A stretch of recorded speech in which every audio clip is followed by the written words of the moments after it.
Hi, my name is Zula Oliveira. I am a senior in high school, and I'm so excited to record the Passage of Profit show today here at iHeartRadio. So I've been working with SGAP now. This is my second year. Miss Michelle was first introduced me to this wonderful organization, and I had the opportunity in 2018 to do a group tour and global experience at the United Nations, where myself and other students from the New York and New Jersey area visited the United Nations, and we learned about all the bodies of the United Nations, how they work, and their 17 Sustainable Development Goals. And this past February, I returned to the United Nations for the Student Leadership Conference on Development with the GEM motivators.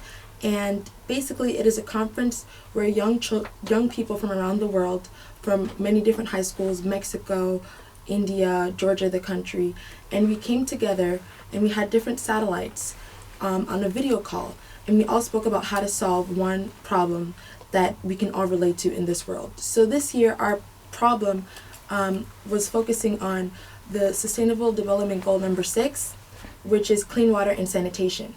So for 2 days before the conference, we had prep periods where we would work for several hours tirelessly to come up with a document to present to United Nations Youth Envoy about how we think they should solve the clean water and sanitation issue in this world.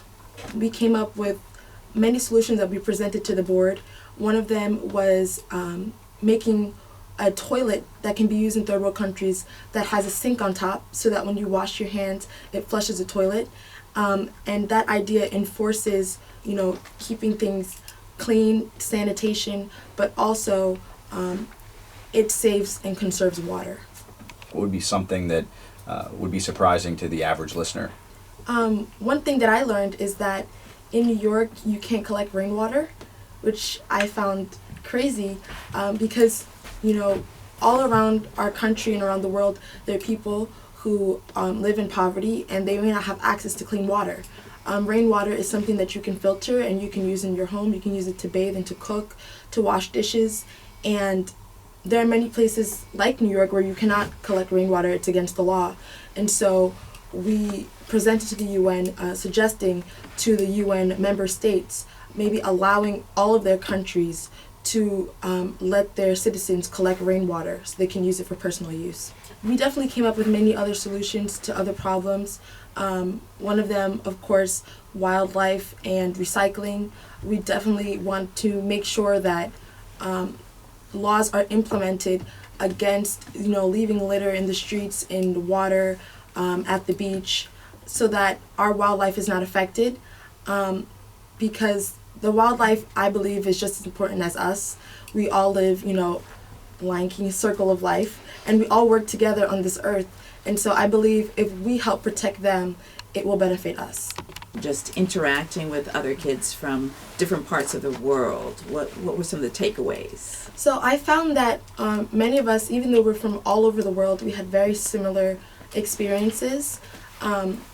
My father is Brazilian, and I had the opportunity to live in Brazil for 5 years, from elementary through middle school. And Brazil being a third world country, even though I had the opportunity to attend private school and I lived a life that isn't the typical Brazilian life, everyone in Brazil has their experience with clean water, sanitation, and just issues surrounding water and pollution.